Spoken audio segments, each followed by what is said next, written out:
Pivot table series में आज हम लोगों को इस वीडियो के माध्यम से सीखना है डेटा को समराइज करना, अलग अलग तरीके से डेटा को समराइज करके देन रिप्रेजेंट करना।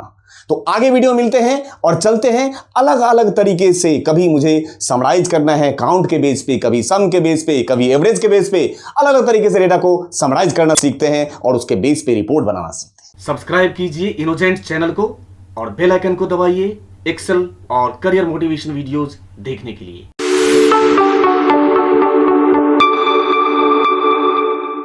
पिवोट टेबल सीरीज कंटिन्यूएशन में आज हम बात करेंगे एक टॉपिक जिसका नाम है समराइज वैल्यू एज। ठीक, इस टॉपिक के जरिए मैं आप लोगों को एक रिपोर्ट बना के दिखा रहा हूं जिसमें समराइज वैल्यू को एक्सप्लोर कर रहा हूं। देखिए जरा, मान के चलते मेरे पास ये डेटा सेट है जिसके अंदर एजेंट है, अकाउंट का type, opened by, branch, customer, date और अमाउंट रखा हुआ है। इसके जरिए हम लोगों को एक रिपोर्ट बनाना है और रिपोर्ट भी खुद एनालिसिस करना है कि मतलब बेस्ट रिपोर्ट क्या बनेगा, जिसमें मैं अभी समझाने के पर्पज से मैं यहां पे चाहता हूं कि कुछ फंक्शन जो हमने पहले सीखे हैं वो सारी चीज यहां पर अप्लाई हो जाए। जैसे इन सब का काउंट भी आ जाए, जो हमारे एजेंट हैं उनका काउंट आ जाए, एवरेज निकाल दीजिए, मैक्सिमम निकाल दीजिए, मिनिमम निकाल दीजिए, सम कर दीजिए एंड ब्ला ब्ला। ठीक है, आपको जो जो काम मैंने यहां पे लिखा है वो सारी चीज चाहिए मुझे। मैं पिवोट टेबल का ऑलरेडी बेसिक करा चुका हूं जिसके जरिए मैंने रिपोर्ट बना के दिखाया था, तो उसी कॉन्सेप्ट को ध्यान में रखते हुए जरा पिवोट टेबल बनाइए तो सही। अब जब पिवोट टेबल बनाएंगे तो यहां पे कर्सर रखा इनसाइड द डेटा टेबल। अब पिवोट टेबल बनाने का शॉर्टकट याद करा दीजिए, हमें अच्छा लगेगा, Alt and V। ठीक है, एग्जिस्टिंग सीट यहीं के यहीं ले लेता हूं, मैं यहीं बना देता हूं। ओके कर दिया। ये आपके सामने पिवोट टेबल का लेआउट आ गया। मैंने आपको हमेशा बोला था कि मैं प्रेफर करता हूं कि मैंने आपको बताया था लेआउट एक होता है, ये वाला जो है स्टैंडर्ड लेआउट है, एक लेआउट मैंने और बताया था that is called classic layout. तो क्लासिक लेआउट में क्या करेंगे, राइट क्लिक करेंगे, पिवोट टेबल ऑप्शंस पे चले जाइए और यहां से जाइए डिस्प्ले में, यहां से आता है क्लासिक, यहां से आता है क्लासिक पिवोट टेबल लेआउट। ये इसका अलग रूप रंग दिखेगा, देख लीजिए। ठीक है, ये ज्यादा इंपैक्टफुल है in comparison to standard one. अब अगला काम क्या करेंगे वो बताता हूं। मैंने रख दिया एजेंट को, उठा के कहां पर रख दिया जाए, रो में रख दिया, ये अच्छा लग रहा है देखने में। और मैं वैल्यू को उठा के अभी यहां पे रख दिया। ठीक, ये क्या अभी आ गया, टोटल आया। मुझे टोटल तो चाहिए ही चाहिए, उसके अलावा मुझे और बहुत कुछ चाहिए। मुझे काउंट चाहिए, मुझे एवरेज चाहिए, मुझे मैक्सिमम चाहिए, मुझे मिनिमम चाहिए, मुझे तब सम तो आपने लगा दिया। इसको करने के लिए अब हमें जरूरत होगी जो मैंने आपको कॉन्सेप्ट बताया है, summarize value as. Summarize value as में मैं एक्सेल में पिवोट टेबल को यूज करते समय क्या क्या लगा सकता हूं वो मैं आप लोगों को बताना चाहता हूं। ये सारे फंक्शन आप यूज करते हैं, 11 के 11 फंक्शन आप यूज कर सकते हैं इसमें। क्या क्या, average, count, max, mean, product, standard deviation, sum, var और वैर-पी। ये सारे के सारे फंक्शन आप जब कोई काम करेंगे, डेटा मैनिपुलेशन आपको करना हो, तो ये सारे के सारे फंक्शन पिवोट टेबल में आप इजीली यूज कर सकते हैं, कोई प्रॉब्लम नहीं है। ठीक, तो जिसमें से अब मैं एक यूज करके दिखा रहा हूं। सबसे पहले कर्सर यहां, मुझे एक कॉलम और ऐड करना है, मतलब टोटल के बगल में मुझे चाहिए एवरेज। तो एवरेज भी तो इस टोटल का ही निकालना है ना। तो फिर से काम करते हैं, ये जो अमाउंट है इसी अमाउंट को उठा के मैं रख देता हूं उसी में, यहीं पे।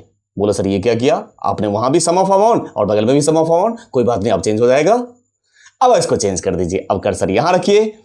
ठीक, और यहां पे इस कॉलम पर रख दीजिए, कोई प्रॉब्लम नहीं है। अब यहां पे ये है ना, यहां से जाइए, इस पे क्लिक कीजिए और ये बहुत काम की चीज, this is called value field setting. अब आप वैल्यू फील्ड सेटिंग पे जाएं और यहीं से सारा काम आप कर सकते हो। ये आ गया हमारे पास समराइज वैल्यू बाय।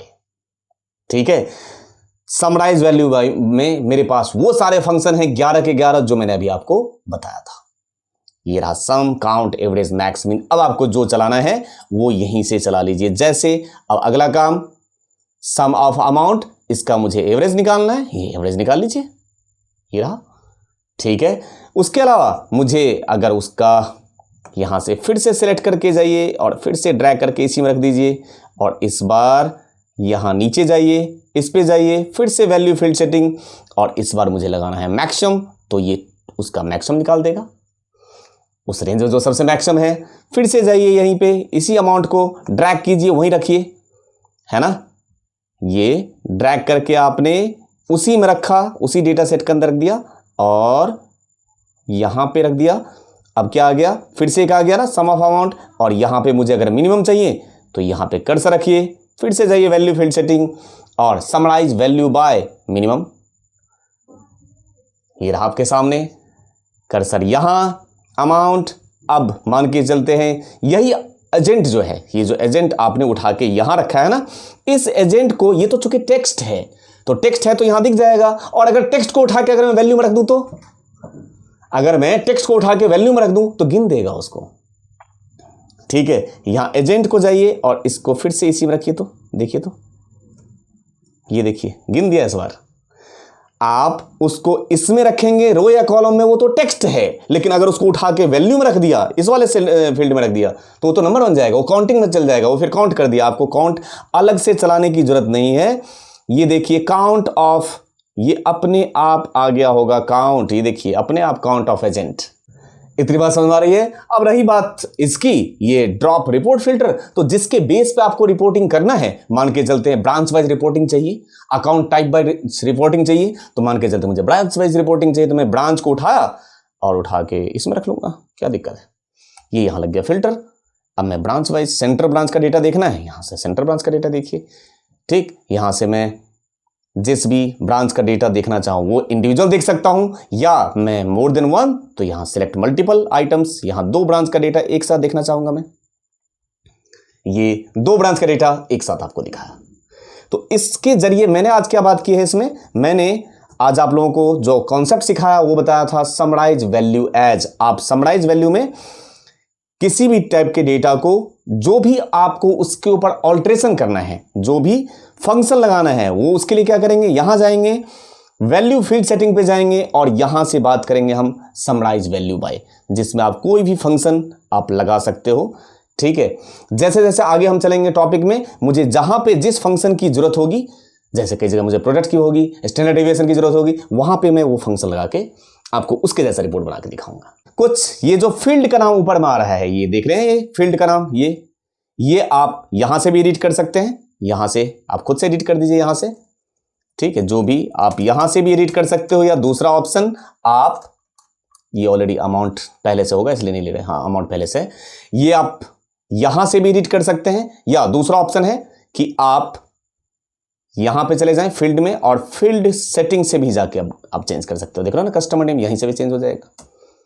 ठीक है, एजेंट नेम इस टाइप से, मतलब आप यहां से भी चेंज कर सकते हो, एडिट यहीं से यहीं, या उसके वैल्यू फील्ड सेटिंग में जाके भी चेंज किया जा सकता है।